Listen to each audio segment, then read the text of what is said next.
It has already been a long day. Like the video as the intro plays, because we got a lot to get into. And if I get in trouble for this intro, I just get in trouble for this intro. Make it make sense to me intellectually. What I love about Mims, make it make sense for all. He's a YouTuber. He gets the court record, so he gets the cases. Make it make sense. You know what was up. And don't you forget that.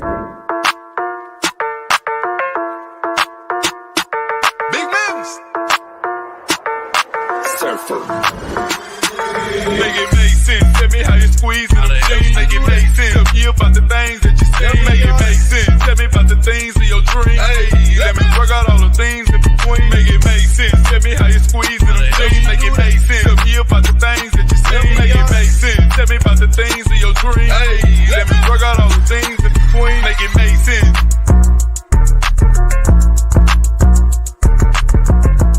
Ain't on none of these. No, sir. Hey, Katie, man, let me give you $1,000. $1,000, bro. Really? All right, I'm gonna give you $1 billion. Huh? I'm gonna give you $1 billion. Come on. Oh, you said little 1-2 here in a wig? Come on, bad boy for life, Say baby. no more. What all I need to do? Puff Dad. We're gonna have some dreams and nightmares. Bad boy, baby. She likes to be out in the nightclubs. She's got a really sexy voice. You know, she's got like that husky, voice. And she looks like she'd be a lot of fun. For a quick tumble, hit it and quit.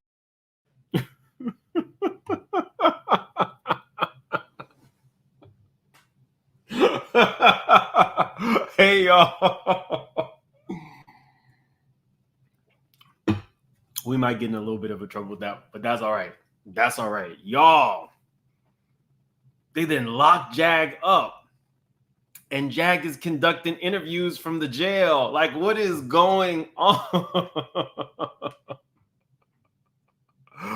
What is going on? Okay, so maybe like a month ago, I don't even think I touched on this, but a month ago, we saw this flyer going around of Jaguar.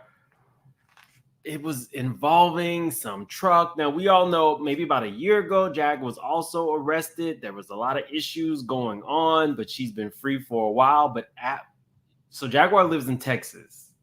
After this flyer came out, and one of the first people I saw who put the flyer out was Tasha K, who y'all know Tasha does not like Jaguar, and Jaguar does not like Tasha.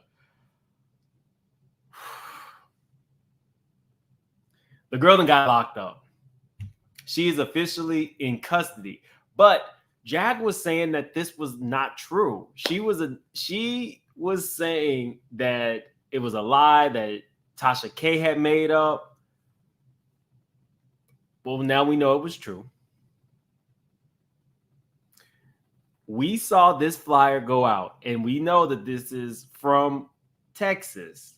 Well, after this popped up and Jag was on Crime Stoppers, all of a sudden Jag was in LA. We then seen Jag hanging out with Tokyo Tony. We then seen Jag conduct the interview with Armand. All these things are in LA. And what do you know? As soon as she returns to Texas, she got locked up. Now, I will say this is a pretty good picture of Jaguar. This, as mugshots go, this one is not bad. But it's Jacqueline White, black female, her date of birth, theft of property between $30,000 to $150,000. It's for a truck. Now, she said her bond was $5,000. Jack has literally conducted a interview, y'all, from jail. A lot of people want me to go in on Jaguar. A lot of you guys like her and take her word as bond. I'll say this much about Jaguar. Do I think that Jaguar knows some stuff? Absolutely. Do I think that she witnessed some of it firsthand? Absolutely. Do I think that sometimes she embellishes her stories a little bit? Probably. But do I think at the core of a lot of the things she says, she was around these people? She was one of the first people to call Diddy out as far as I can remember. She's a show person. Do I think there's truth? Yeah. Do I think there's embellishment? Yes. I do. But yes, your girl Jag has been locked up. If y'all want to get together, she said it was 5,000, but the bond is clearly saying 10,000. So, just my opinion. Kiki says I do too. Crystal Cole, thanks for the super chat. She says, no, Mims, I could not with you in that intro. I had to do it. These intros take a long time, but I laugh at them. So I always hope that when I put it out, you guys think it's funny. Do I think that Jag has some internal struggles? Absolutely. Absolutely. But two things can be true at the same time. She can have internal struggles and, work through those. And she can be acutely aware of things because she was there during some of these times. And she was at some point friends and coworkers with a lot of these people in the industry. So anyway, yeah.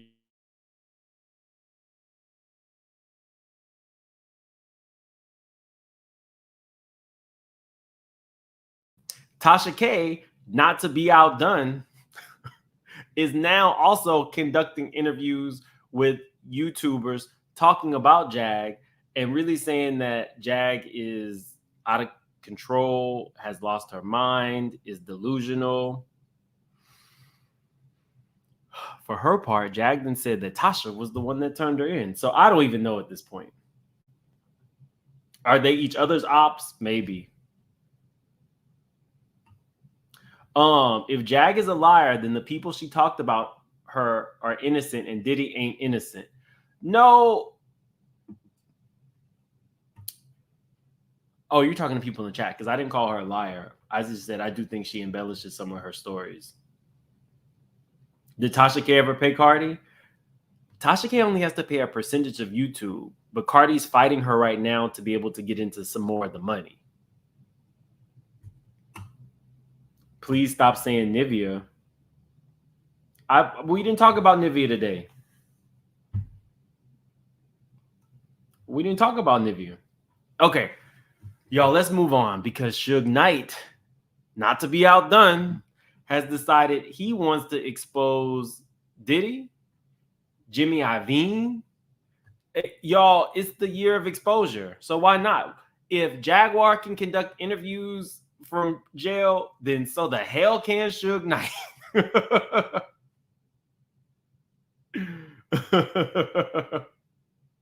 Why did she go back to Texas? Because she lives in Texas. Look, what I can say is this warrant was real. The Crime Stopper stuff was real. Leaving Texas provided her, some relief, but the warrant was still going to be here when she came back. But okay, let's get into Suge Knight because this is some. And this Roger Bonds interview, y'all. Roger Bonds. Let me take this off the screen. Roger Bonds waited. I would not be surprised if he was able to name his price for this interview because he's given a whole bunch of details. Alicia says, you think Tasha's scared of them hands? Absolutely. Tasha K will admit she can't fight.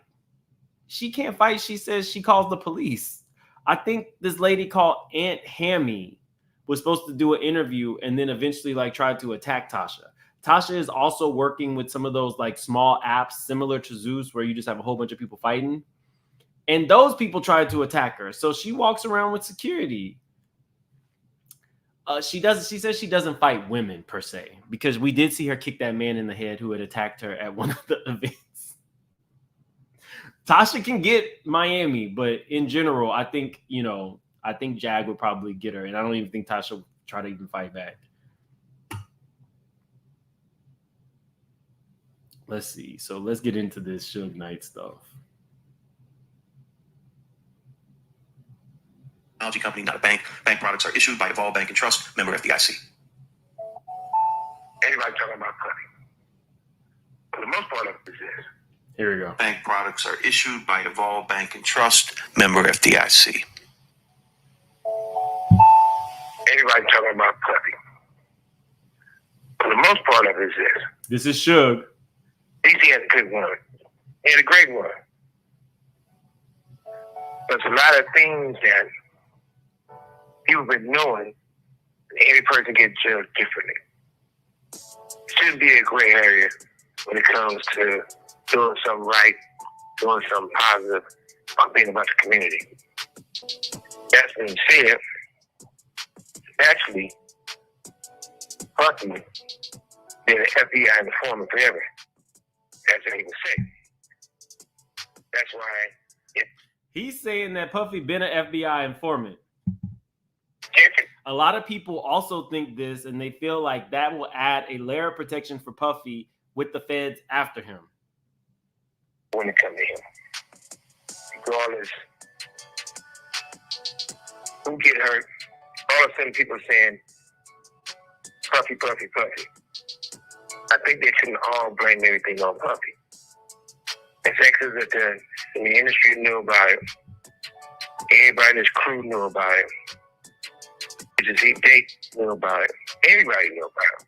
Not TD Jakes. Push away from it. Now, TD Jakes been real quiet. TD Jakes been minding his business. Now, why the hell did Suge Knight bring up TD Jakes? Poor TD Jakes. He can't get away from this. That's so now why am I in it? And you could have did it. See, I get wrong because you never apologized. Now, like I said before, there was a girl was an assistant. When I said he beat the stuff, I described how he kicked her, how she said all this stuff happened. Now Suge is describing an incident where Diddy actually laid hands on his assistant, a female assistant, because it's never men other than Drake. Drake is the only one that's ever, Diddy's ever got physical with. That's a man, but it's always a woman. And Bodyguard and Jimmy Iovine came and talked to her and said she got to take this money and settle. And Interscope gave her the check. So that's supporting criminal activities from Interscope and Jimmy that he was doing. But now they want to bury Puffy and not bring harm or charges to anyone else. And one of the main reasons because now he's putting in Jimmy Iovine in the situation.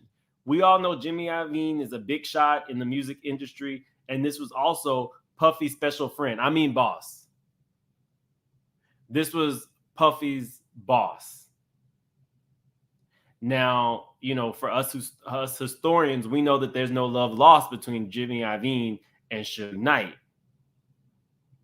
But in terms of Puffy, he is now saying that this man has he's been like a gatekeeper for Puffy, which is what we've been hearing a lot, guys. Whenever you see these lawsuits, we always see the record label and the record label management included in the lawsuit because they should have known that these people were doing these things.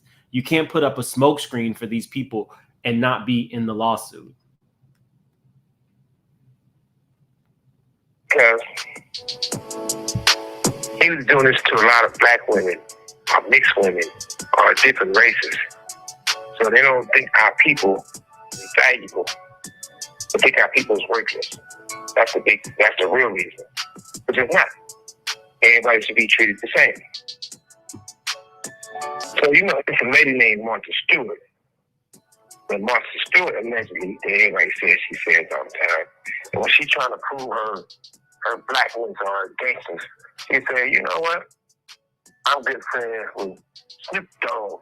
And Snoop Dogg is one of the guys who's involved that put the hit out on Tupac, and Tupac's dead. And people think I was funny. Now, did y'all know Martha Stewart was going around talking about her street cred and who killed Tupac?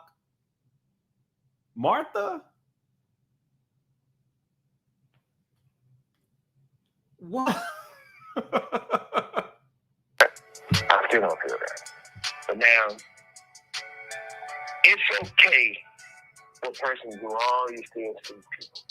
And you can look at the pattern and see that everybody all of a sudden realized one thing.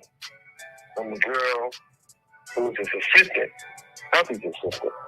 And she got the money, and she was going to sort of take care of Interscope, and she was going to go after them.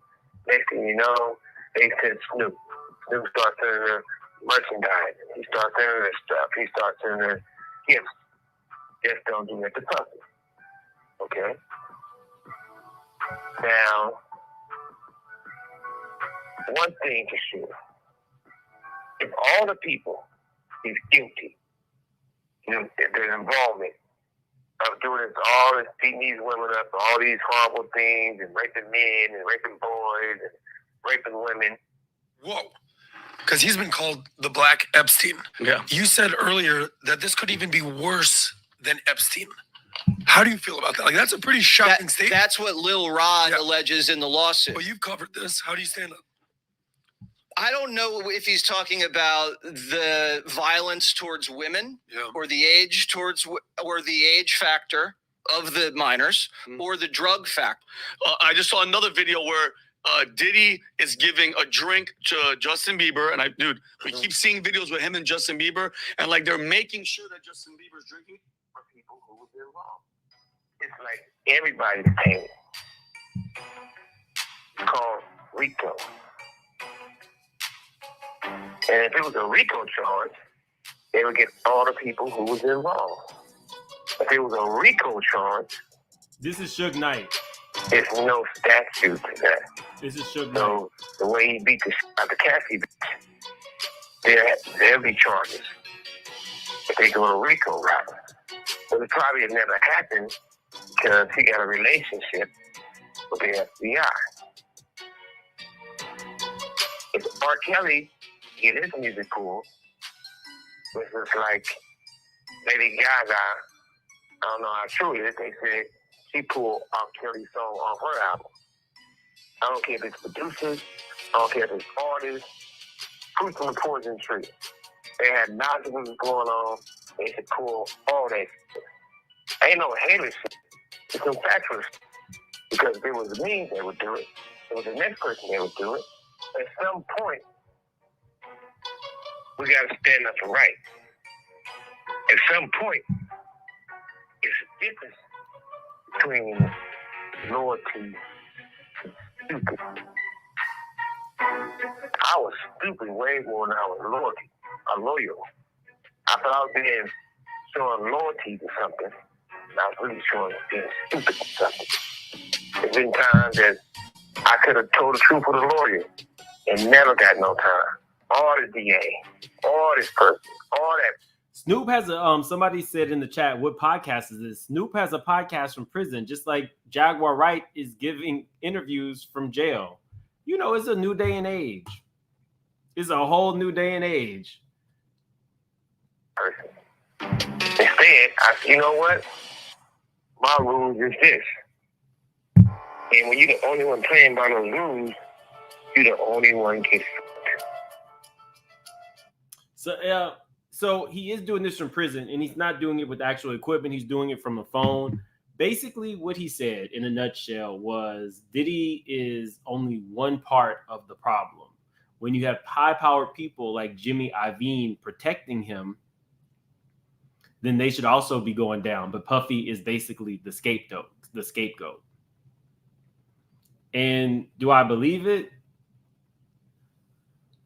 I believe that Puffy wanted to be a part of the conversation. I believe that Puffy was marginally talented in everything except for producing or overseeing producers. He was more of a visionary as opposed to the talent. But he so desperately wanted to be in front of the camera that now we have a situation where he thinks he's the star, i.e. when the actual star, Biggie, died, instead of allowing Biggie to get the cover of Rolling Stone, Puffy is worried about his rollout. I don't know if you guys read any of Faith Evans' book, but she says that in the book, I'll Be Missing You was a hit in part due to Biggie's death. And she needed to grieve. Even though she wasn't with Biggie anymore, she needed to grieve. And MTV wanted her to perform it. And she told Puffy no. And Puffy screamed at her and told her, basically, this is his moment and she better get on board. She said she stopped taking his calls for a while and he would call her back to back to back. It was unrelenting, and then eventually she gave in. But now we know he really didn't give a damn. It was a sob story so that people would be invested in him, so that he could actually have a top album. Because outside of Diddy's features on his album, is anybody actually ever really listening to a Diddy verse? He doesn't write the music.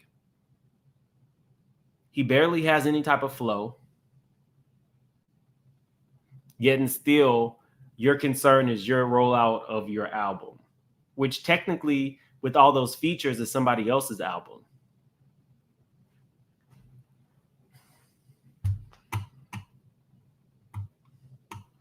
So Faith Evans says she wasn't even allowed to mourn because she had to go and perform I'll Be Missing You because that was Diddy's song on his album, and he didn't care what she needed to do to get herself together and ready, but she needed to be there.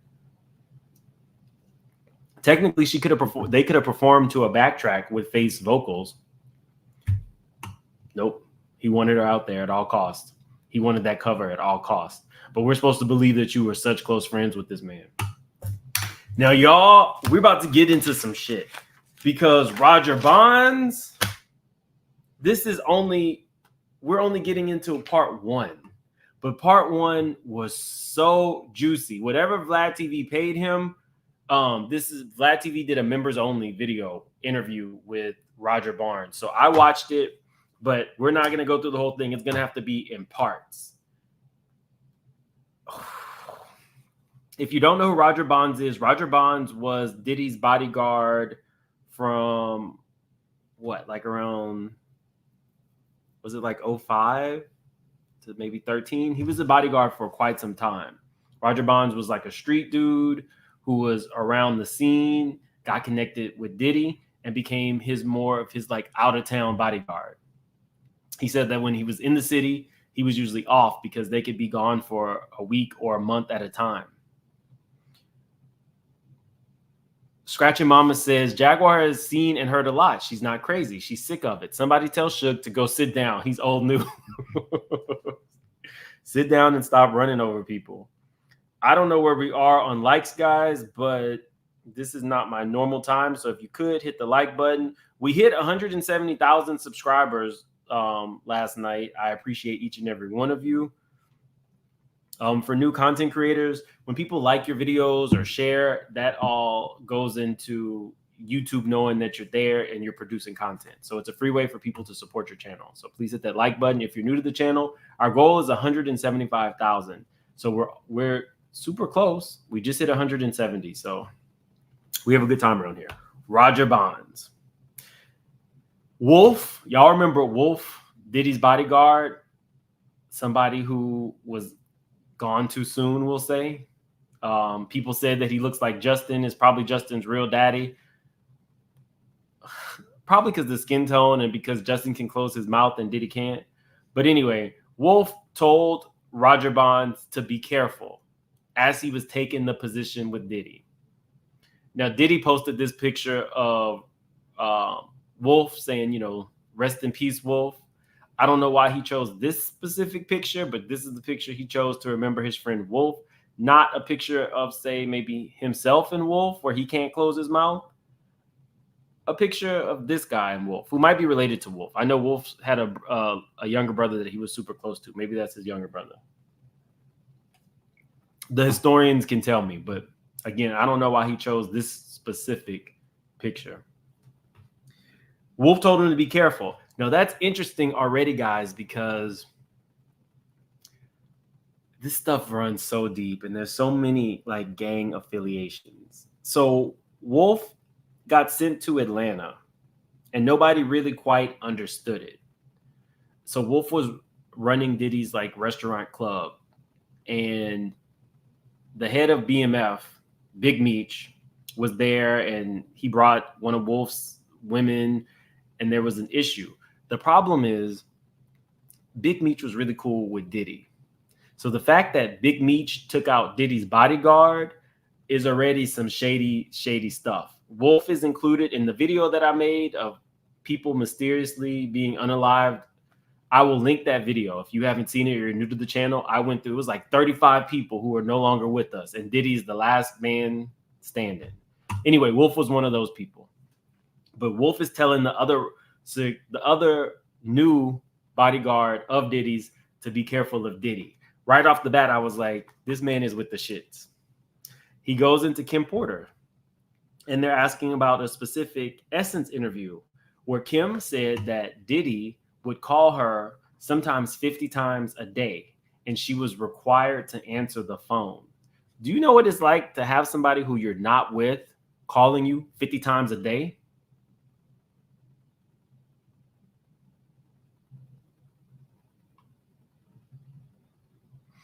That's low-key kind of weird and a little bit crazy. Let me take this off the screen. But okay, 50 times a day. And it was confirmed by Michael Jaleel White. Remember the guy from Why Did I Get Married and Spawn? Well, his ex-wife was close friends with Kim Porter, and he witnessed Diddy doing this to her. Like, that's a form of abuse. If you were required to answer the phone when somebody calls, you know what that reminded me of? What we just read with the dream. How the dream required her to be present no matter when he wanted to talk to her. That's the same thing that Diddy was doing to Kim Porter. Then we get to the story about the yacht. Now, we all know, or we've all heard, how Diddy was on a yacht, and the next thing everybody knew, Kim Porter had a broken nose. He says that he did not physically witness Kim getting her nose broken, but he knows that what happened was they got into it on the yacht. He broke her nose, and he did actually, this is confirmation, because some people don't necessarily believe Gene Deal when I believe Gene Deal's stories. Some people don't believe him. Well, now we have a second person who's not affiliated with Gene Deal saying, yes, Diddy broke this woman's nose on the yacht, and instead of like really getting her medical attention, he flew in a doctor to fix it. Some people say that Kim's face was never the same after the nose. Some people had thought that Kim got a nose job, when in actuality, it was corrective surgery. Kim was always like, Kim was beautiful from even like super, super, super young. But a lot of people always thought she got a nose job, and that just was not the case. Similarly to Little Kim, although I do think Little Kim did get some work done to her nose.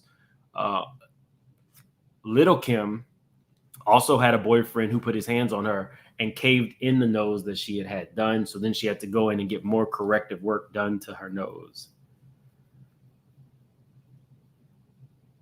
Puffy was telling people that she hit a table, but he says that not only him, but the whole office knew that he had beat her, and that's why the nose was broken. They go into a little bit about Shakir Stewart. We've talked about him. He's also on the list of people in Diddy's orbit who's no longer with us. This one was by taking his own life. He dated Kim, and then basically Puffy went and beat him up at L.A. Reid's wedding, left him bloody, because he was dating Kim. He went on to manage people like Jeezy, but according to Roger, even when they would be in spaces with people like Jeezy, this man, Shakir Stewart, would kind of would keep his distance, and he felt like Shakir was actually scared of Diddy. Also, another piece of like strange information, I want to show you guys this. This was Kim's plastic surgeon, who mysteriously is no longer with us. His car flew off of a cliff. This very, very rich, well-known doctor who was working on Kim, who goes that route every day, flies off a cliff. He's also on the list of people in Diddy's orbit who is no longer with us. Now, I'm not saying anything, but are y'all seeing a pattern? Like the coroner.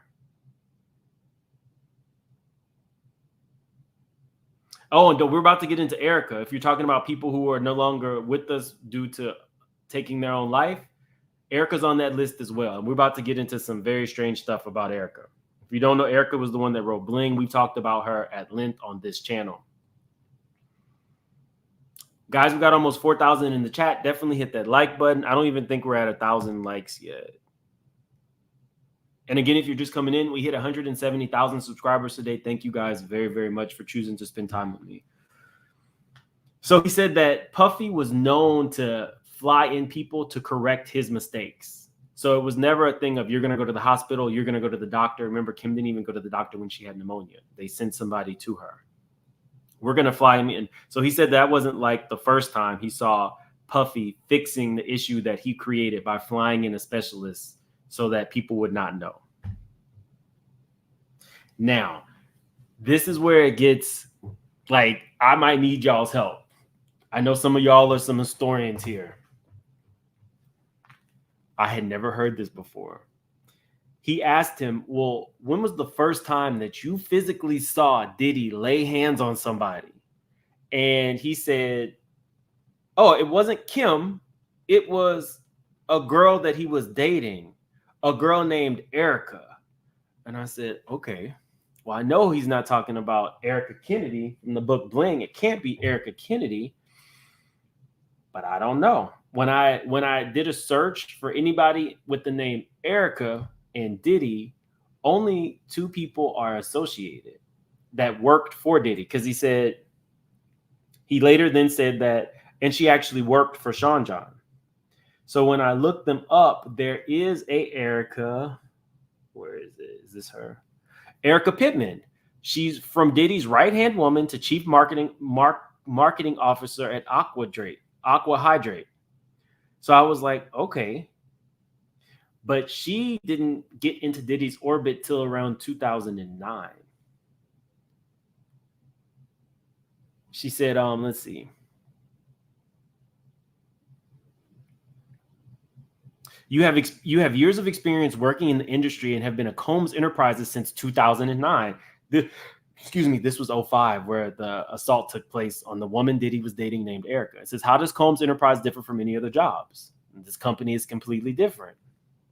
We don't need to get into it. Beautiful lady, great at what she does. She's an executive. Big ups to her, but she's not the Erica.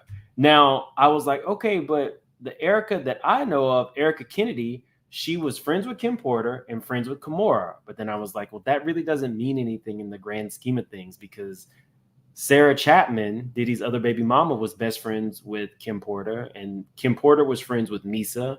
So the issue in all of these things is Diddy. Diddy does not seem to care about connections. So then I started, okay, well, let's look up Erica Kennedy. Again, Erica Kennedy, pretty lady. I know somebody who knew her and said she was a very lovely lady, very articulate, very smart, very driven. She's also a person who's no longer with us because allegedly she took her own life. Now, when I researched her background, in addition to writing her book, she also worked for Sean John. Now, y'all, let me know if you know of any other Ericas that worked for Sean John that were in the orbit. Can you imagine if it was this woman who wrote Bling? And Bling, that book has like glimpses of Russell Simmons, but also hints of Diddy.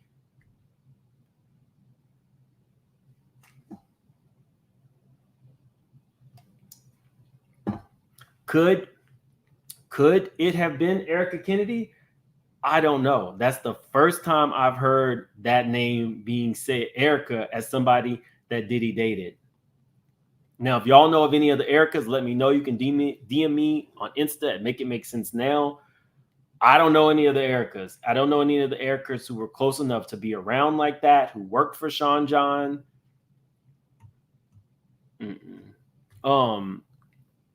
Crystal Cove, thanks for the super chat. She said, Diddy didn't tell us he don't write rhymes. Diddy did tell us he don't write rhymes. He writes checks. And that was a lie because he wasn't paying anyone. Crystal is with the shits today. Stacy, thank you so much for joining the membership. Vita says, last night video shows his rage and stalking her. Rosie TM. Hey, Rosie TM was here from the very beginning. P. Duty is a serial. He might be, because we got some more stuff to get into in this interview. And I'm telling you, this is just part one. And Afro Butterfly, what is Diddy's connections to Twitch, Ellen, or more? Now, I know, he utilized the Ellen show to kind of promote stuff. I don't know what they have in the background, to be honest with you, but I can try to check into it. Thanks for the super chat, Afro Butterfly. Okay, so that was like very eye-opening to me. There's very few times that we don't hear about somebody who Diddy was connected to. There is no connections to an Erica, but do I believe Roger Bonds? Absolutely. And Erica was the first person he put his hands on.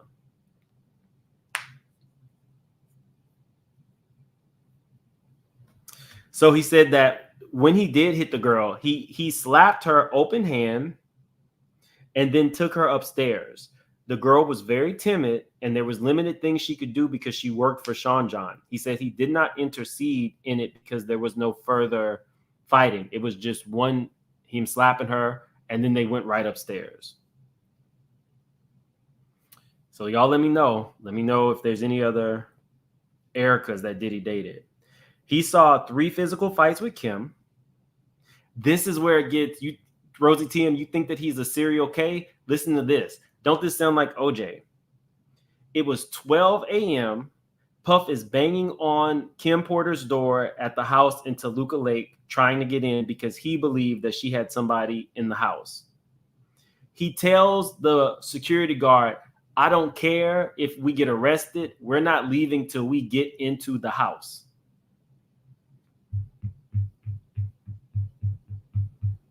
That sounds like OJ, when they're alleging that OJ would just be in these very nice neighborhoods, peeking through people's windows. Another time was in the Beverly Hills Hotel. He says that they got into the vehicle and then all of a sudden you could see the vehicle just like shaking back and forth, rocking, because he was beating Kim Porter. He then sees this, and because, the Beverly Hills Hotel, there's always paparazzi and stuff, he jumps in the car and he's like, you got to stop, because we're going to get arrested. Kim then walks out of the car and fixes her hair. And the first thing I could think of was this. When she had enough. And he kind of alludes to, he could see that Kim was starting to get tired of this. And so Kim was actually starting to fight back.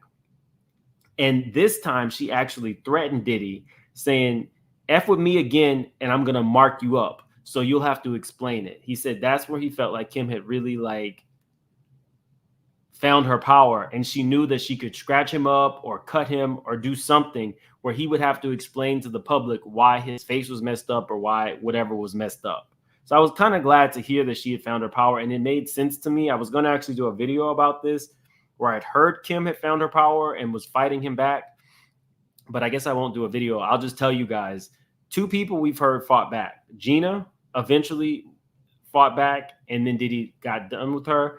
And I feel like Kim fighting back and finding some semblance of power is one of the reasons why Diddy and her really weren't together in that way anymore. I think she'd had enough. He said that Diddy hated Kim regaining her power. Now, this is where things get a little tricky. He didn't witness this, but Gene Deal witnessed this. Apparently, Kim had had enough and sliced open his arm. And he has the mark still to prove it.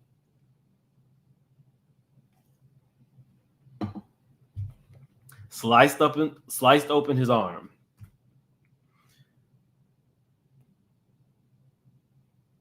When I saw this picture, I it's probably going to be bad, but I kind of smiled. I'm glad she got her licks in with this man. Not the mark of the beast. Erica Lyles was in the orbit. Now, Erica Lyles is married to, I forget this man's name, but he is a big shot. I'll look into it and see if there's any connection to Diddy. If you don't know, Erica Lyles is the girl who really put Giselle on. She's the one that put up the money for Every Hue Beauty. And she was married to a big shot in the music industry. Thanks for the super chat. Now, it gets a little bit messy here because vladtv feels like maybe Kim stayed for the child support. So Roger said, I have a funny story about that. Roger used to carry all of Diddy's money in a Louis Vuitton duffel bag. One time, Diddy left his condoms in the duffel bag, and Kim and Diddy started to fight. So Diddy calls up Roger and says, I need you to tell Kim that you're the one that carries the bag. So these are yours. So of course he says, oh, my bad, Puff. I didn't mean to leave those in there. Sorry, Kim, and hangs up. Kim leaves that room and goes to Roger's room and tells him, y'all are both going to MFing hell, acknowledging that she knew he was lying. And this was her quote.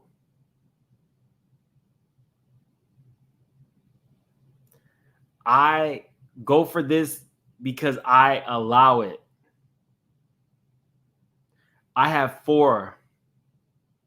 And so you're like, what does that even mean? Well, what she was saying was she is allowing him to do this because it's at her discretion.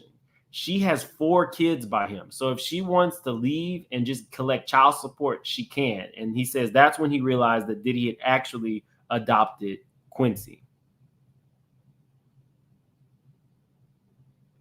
Diddy owned the Toluca Lake home, but Kim didn't want him in there that night. Maybe she did have somebody. Maybe he did see on those hidden cameras that she had somebody, and she knew she could not let Diddy and his bodyguard in to see the man that she was with.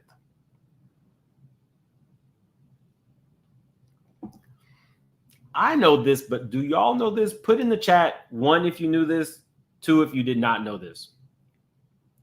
Did you know the song Creep? Dallas Austin had wrote that about Kim Porter.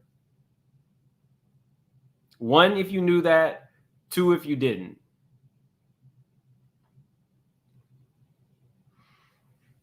Somebody connected to the situation told me that, and I was like, I've never heard that before in my life. Oh, okay, we got some 2s. No, Creep. Okay, so y'all did know that. I did not know that.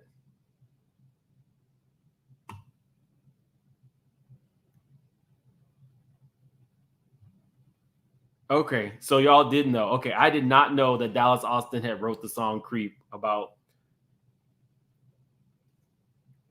TLC sang it. Y'all don't know So I Creep?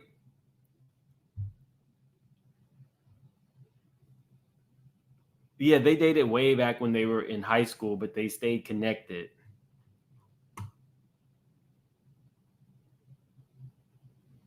Okay, so some of y'all knew, some of y'all didn't know. I did not know that.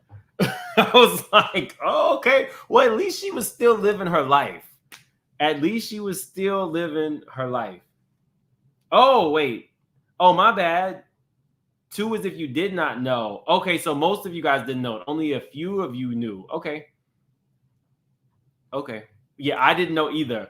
My source, I'm not singing it because y'all will leave. My source told me that, and I was like, and they said it so flippantly, and I was like, no. Roll that back. What did you just say? And they were like, oh, I thought it was like public knowledge. Okay. Well, that song was written about Kim Porter. A little tidbit for you. Okay. So 2005, Cassie song Me and You debuts. And nobody understands. It's like number 4. It debuts at number 4, but she gets a 10-album deal. 2007, Kim and Sarah both get pregnant. He says that Kim was extremely mad because Sarah was one of her best friends, and because they were pregnant at the same time. Like, they literally gave birth within months of each other.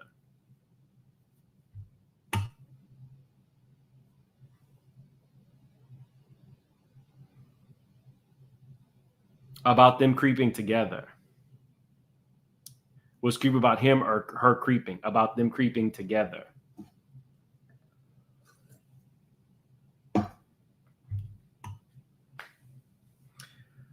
So, okay. So she said that Kim was extremely mad and wanted nothing to do with Sarah nor the child. So none of the kids were allowed to see each other. Mind you, again, Misa was friends with Kim Porter, who then got with Diddy. So it's all like weirdly interconnected.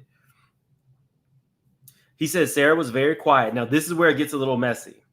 Sarah was very quiet, very timid. They had to go to arbitration after the baby was born, and Diddy lost his shit. But he really liked Sarah because she was easy, and he could lowball her on the money. Like, she didn't know better. He liked Sarah because he felt like Sarah really liked him, and he didn't have to give her much money. He said, I could just give her $5,000 and she'll be okay. Sarah, are you hearing this? Because Sarah, you're still always around Diddy smiling and happy when he's telling people he really only effed with you. He effed with you because you were associated with Tupac. He effed with you to F with Kim Porter. He knew that this was Kim Porter's friend, guys. It's way deeper than just a simple, okay, well, I want to say that I hit what Tupac used to hit. If you know that Kim Porter and Sarah Chapman are actually close friends and you start sleeping with her and you impregnate her to embarrass Kim, that is also a form of abuse. It is psychological warfare. We saw so much of this with The Dream and, you know, the women that are the lady who sued him. But think about it, guys. He embarrassed her. He embarrassed Kim Porter with J-Lo. He's now sleeping with Cassie. And you have gotten her long-term close because she considered her one of her best friends pregnant. And Gene Deal told us they had been friends way since the 90s. So all of these cute girls ran in packs. And Sarah and Kim were included in that. But you get her pregnant. You knowingly get her pregnant at the same time that Kim got pregnant.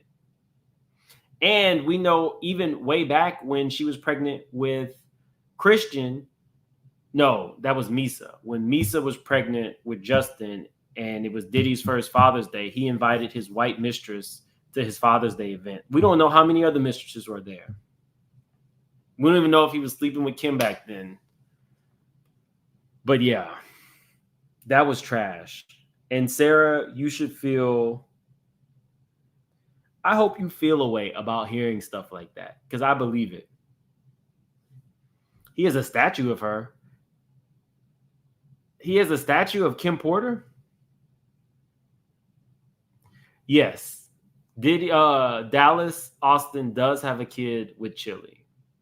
There was a lot of interconnections. I have to see how much I can tell you guys about that. But Kim, Dallas, Chili, there was way more stuff going down with LaFace Records than just the surface level stuff. Yeah, get them likes up. I'm telling you, I think I'm actually saying some things I'm not supposed to be saying, but that's okay. We got almost 5,000 in the chat. Definitely hit that like button and subscribe if you are new to the channel. That's just trash. I'm sorry. I can just give her 5,000 and she'll be okay. Like, she's just stupid. So this is how he remembers Diddy getting to Cassie. He says that Diddy saw Cassie a few times in a 2-week period when they were trying to get her signed with Bad Boy. Remember, guys, she was dating Ryan Leslie at the time. But Diddy was seeing her and he could just kind of see Diddy kind of looking at her. At some point within that 2-week time period, he told Ryan to send Cassie over. Like, he was out of town. Go ahead and send Cassie over. But she has to come alone. He was like, I don't know why the hell Ryan Leslie would allow that, but we all kind of saw what was going on.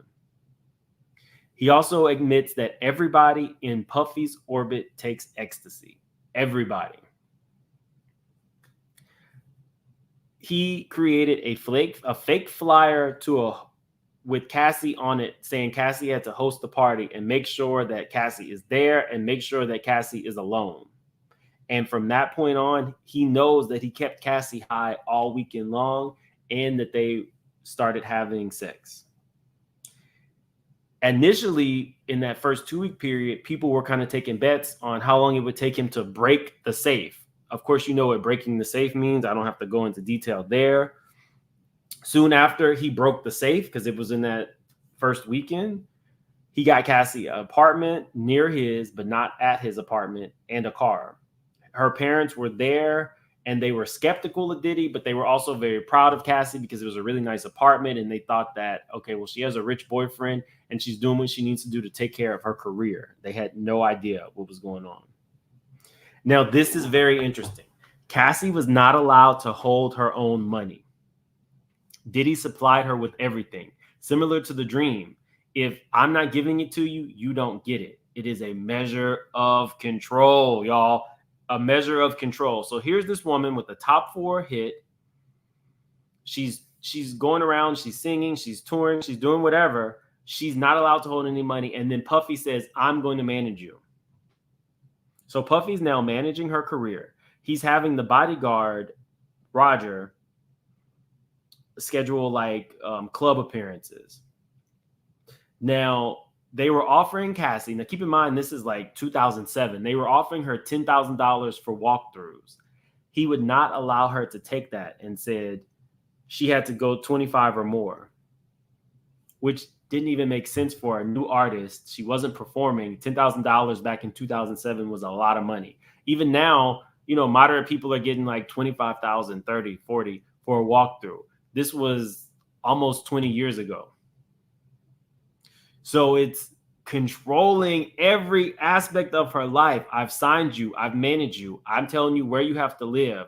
I'm not giving you any money of your own money. Any money that I give you is to be considered my money. You're signing over every check to me. Break the safe means when is he going to be able to sleep with her? They were taking bets to see when he would actually be able to sleep with her. That's what break the safe means. Let me see.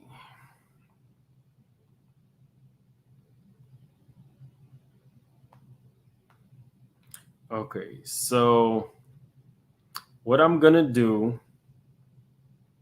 is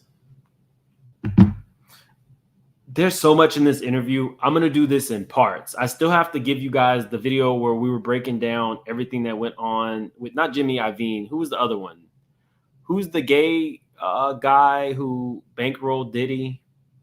He was in charge of gay. I was about to say gay records. He was in charge of J Records. Who's the older guy? He's like 90 now. He has the big party. Y'all know who I'm talking about. He's 90 years old. He has the big party where Whitney Houston, Clive Davis. I'm still working on my Clive Davis video. So whenever I do that, I'll incorporate part 2 of this because that's only the first 20 minutes of a 2-hour video. Roger Bonds is telling us some shit we have never heard. So I'll try to link the Clive Davis story with part 2 of Roger Bonds interview. Yeah, Clive. Not he's the top. Clive is the devil.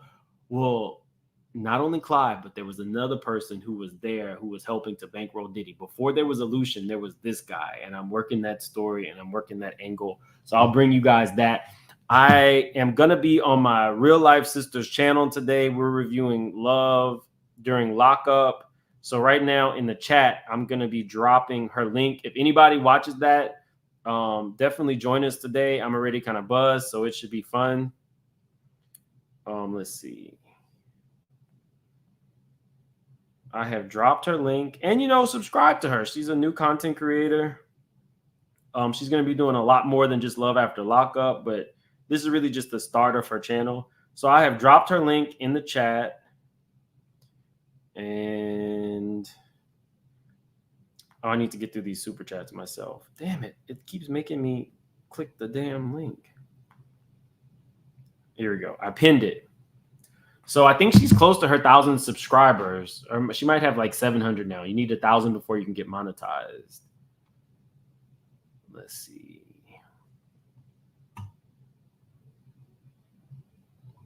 Grown women don't cry. Thank you for the super chat. She says, bring the truth out, Mims. Love your intellect and deep dives. Thank you. I appreciate that. Grown women don't try me. Nicole said, oh, thank you for becoming a member, Nicole. Shay W. Wow, this is all crazy. You talking about all the people who are no longer with us? Is that what you're talking about? All of the people in Diddy's orbit who are no longer with us? That is absolutely crazy. And I will link that video to this one. You guys have to check that out. I might even make that the main video when you go to my page. Ali, thanks for being a member for 14 months. She says, men from Diddy's generation got their game from Iceberg Slim's book Pimp. Women need to read this book so they know the signs and tactics of abusers. I'll check it out too. Speak Street, I'm here for this mess, Mims. Thank you, Speak Street. So guys, yeah, I gotta go because I think we were supposed to be starting at 8, but I don't know. If it's not 8, it'll be 8:05 or 8:10, but we're definitely doing this video tonight. So you guys have a good one. I'm gonna see you tomorrow. I told you you might need a drink for this. Bye.